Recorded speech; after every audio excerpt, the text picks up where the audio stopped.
Great morning to all. बेटा आज का हम टॉपिक स्टार्ट करेंगे नेचुरल रिसोर्सेस। ये चैप्टर 14 है आपका साइंस की बुक में। तो आइए इसका फर्स्ट टॉपिक स्टार्ट करते हैं। Resources on the earth. सबसे फर्स्ट टॉपिक क्या है इसका? Resources on the earth. Resources का मतलब है संसाधन कि अर्थ पर पाए जाने वाले रिसोर्सेस कौन से हैं उसकी बात करेंगे। सो फर्स्टली नेचुरल रिसोर्सेज को हम डिस्कस कर सकते हैं। Natural resources of the earth are air, water, soil, minerals and living organism. कि जो नेचुरल रिसोर्सेज हैं, नेचुरल रिसोर्सेज मतलब वो रिसोर्सेज जो नेचर में अवेलेबल होते हैं, उसमें आता है air, water, soil, minerals and living organisms. The outer crust of earth is the lithosphere. जो अर्थ की सबसे आउटर क्रस्ट है उसको आप नेम क्या देते हैं? Lithosphere. The water on the earth is the hydrosphere. तो जो वाटर हमारी अर्थ पर अवेलेबल है वो कौन सी लेयर को बनाता है? That layer is known as hydrosphere. तो बेटा हाइड्रो का मतलब ही क्या होता है यहाँ पे? वाटर। तो उस लेयर को हमने नेम क्या दिया यहाँ पे? Hydrosphere. The layer of air around the earth is the atmosphere. कि जो एयर की लेयर हमारी अर्थ में चारों ओर पाई जाती है वो कौन सी लेयर में है? एटमॉस्फेयर।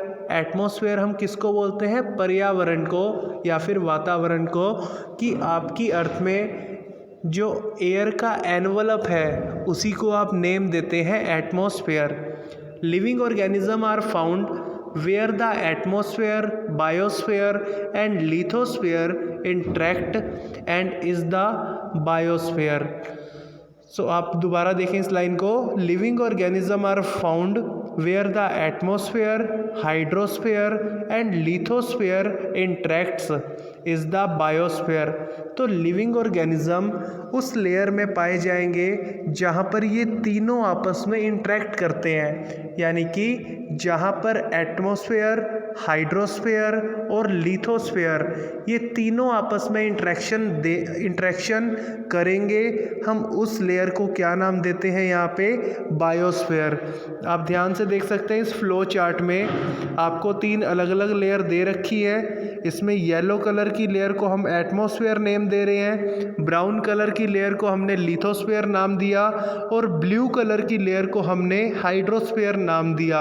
और इनका जो इंटरसेक्शन आ रहा है, जो इनका बीच में कॉमन पार्ट आ रहा है, उसको हमने नेम दिया है बायोस्फेयर।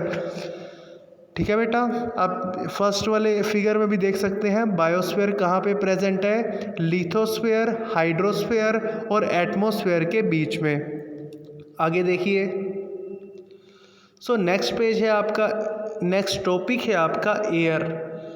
एयर क्या है यहाँ पे? क्योंकि एयर के एनवलप को, एयर के मिक्सचर को ही हम एटमॉस्फेयर का नाम देते हैं।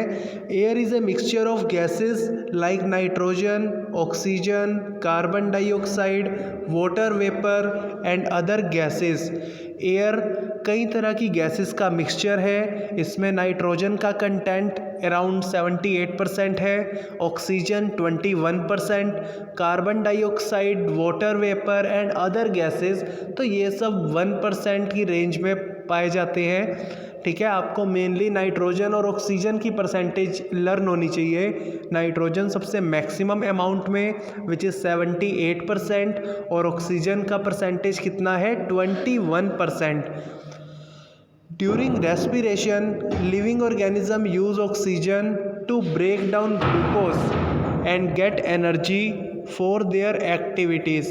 आपने जूनियर क्लासेस में भी पढ़ा है कि रेस्पिरेशन की प्रोसेस में क्या होगा? Living organism use oxygen.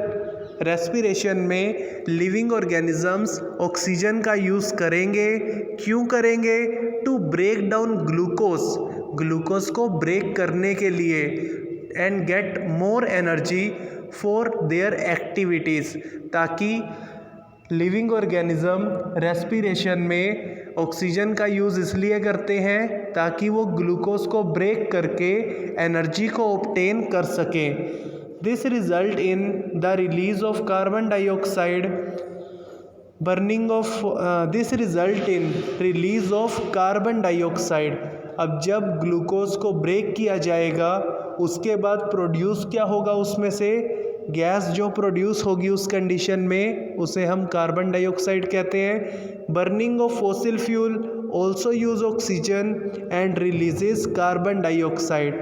तो अगर आप फॉसिल फ्यूल को जलाते हैं, फॉसिल फ्यूल में आपके ईंधन होंगे कोल, पेट्रोलियम, तो ये आपके फॉसिल फ्यूल हैं। If you burn them they also produces carbon dioxide. अब देखो रेस्पिरेशन में और बर्निंग ऑफ फॉसिल फ्यूल में दोनों में एक चीज़ कॉमन है कि दोनों के लिए ऑक्सीजन गैस का होना ज़रूरी है। अगर आपको रेस्पिरेशन का प्रोसेस करवाना है, एरोबिक रेस्पिरेशन का, वहाँ भी आपको ऑक्सीजन की नीड है। और आपने फॉसिल फ्यूल को जलाना है, फॉसिल फ्यूल क्या, आपने किसी भी सब्सटेंस को अगर जलाना है उसके लिए भी आपको ऑक्सीजन चाहिए। तो रेस्पिरेशन में भी ऑक्सीजन की नीड पड़ती है और फॉसिल फ्यूल को बर्न करने में भी ऑक्सीजन की नीड पड़ती है। और देखो दोनों कॉमन कैसे हुए, रेस्पिरेशन के प्रोसेस में भी CO2 प्रोड्यूस होगी और फॉसिल फ्यूल को बर्न करने पे भी CO2 gas, carbon dioxide gas produce होगी।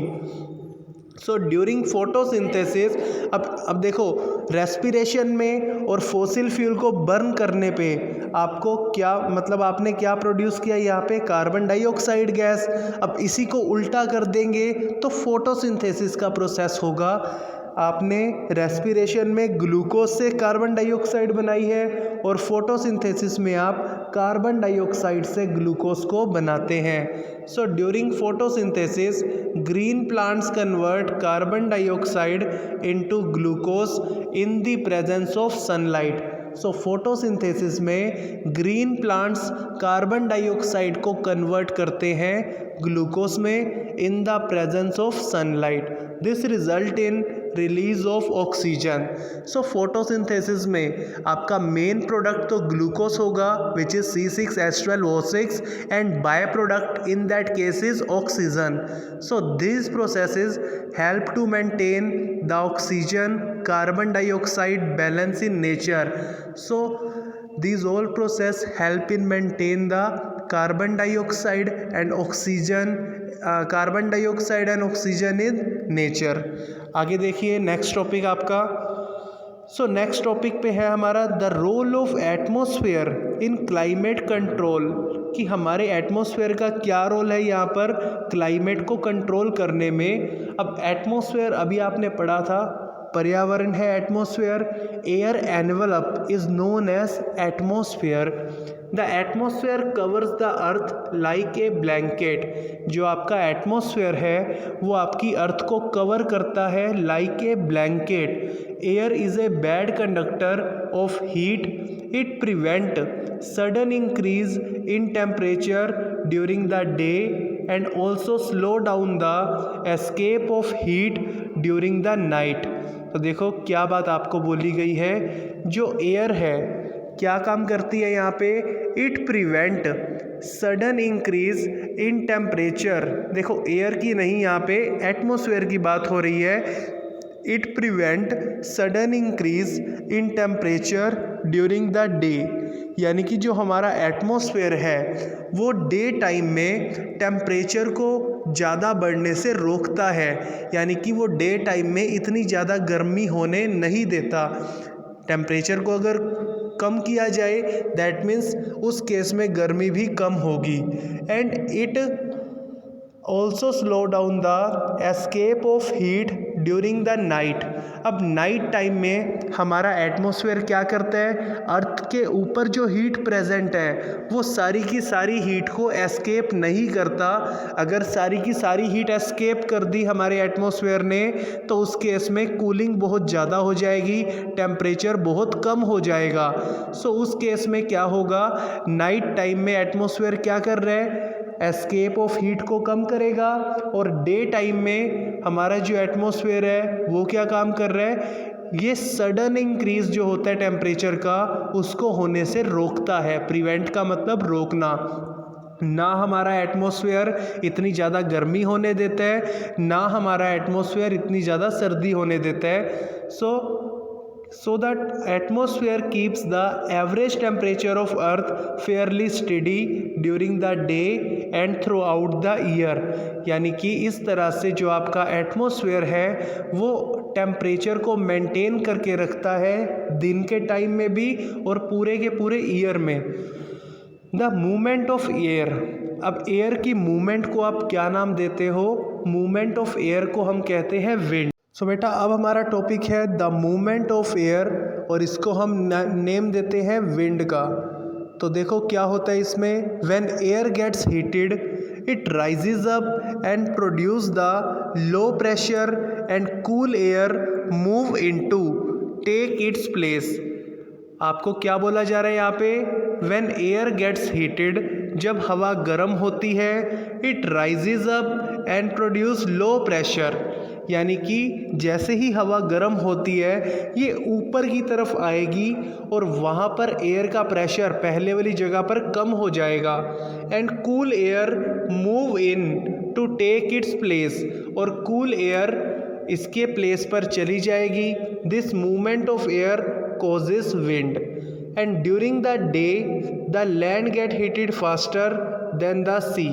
अब आपको देखो दो बातें याद रखनी है, हमने सी ब्रीज और लैंड ब्रीज के बारे में पता करना है। ब्रीज का मतलब होता है ठंडी हवा जिसको आप कोल्ड एयर कहते हो। तो सी ब्रीज यानी कि सी ब्रीज किस केस में प्रोड्यूस होगा?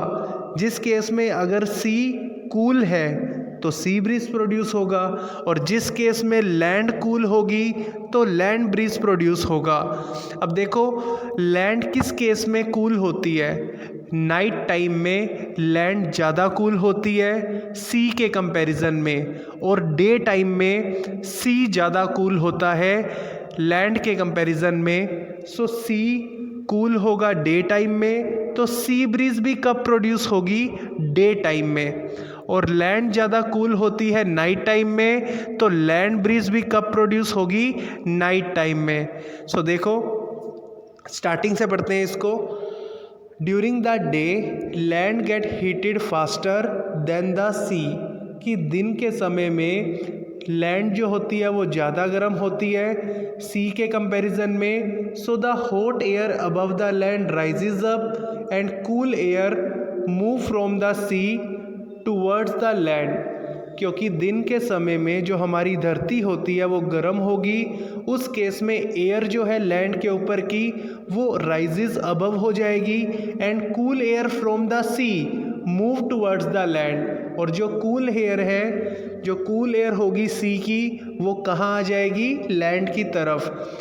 और इस प्रोसेस को हम बोलते हैं सी ब्रीज, क्योंकि अगर कूल एयर सी से आ रही है तो उसको सी ब्रीज बोलना है आपने, और अगर कूल एयर लैंड से जाएगी तो उसको लैंड ब्रीज बोलना है। अब कूल एयर लैंड से कब जाएगी? जब लैंड कूल होगी, और लैंड कूल कब होती है? नाइट टाइम में।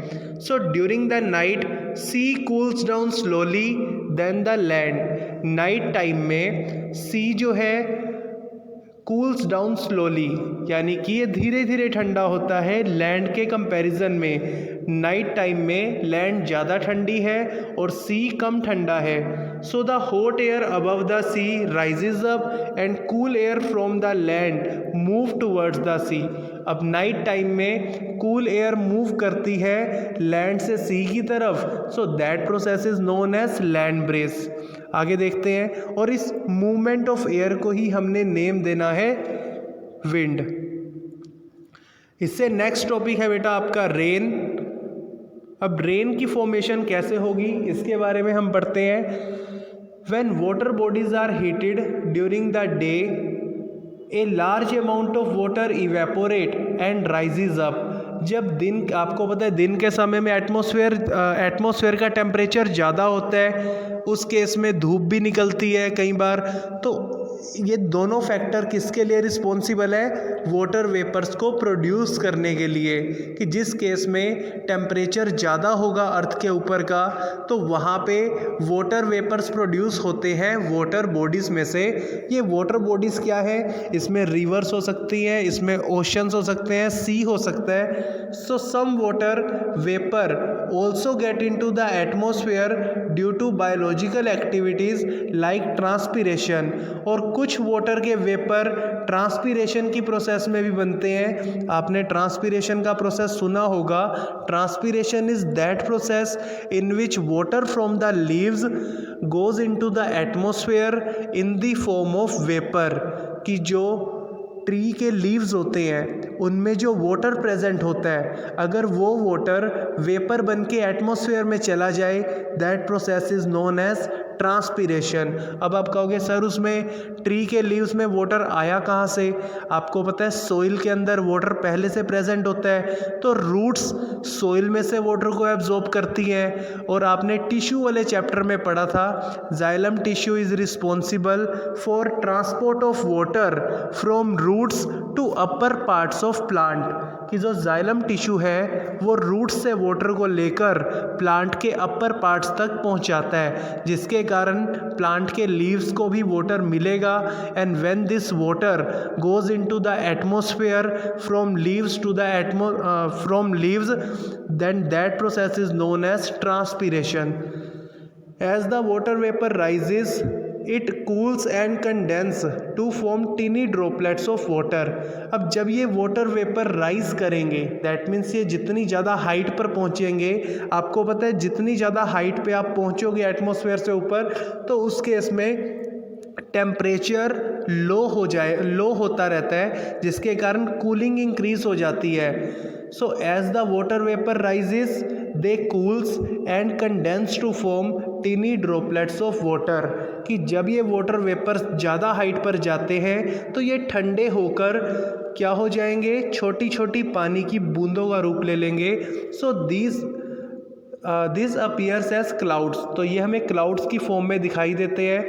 अब ज़रूरी नहीं कि वाटर ड्रॉपलेट से क्लाउड ही बने, और क्या क्या बन सकता है वो देखिए। When the teeny droplets of water join together, they form bigger drops of water also।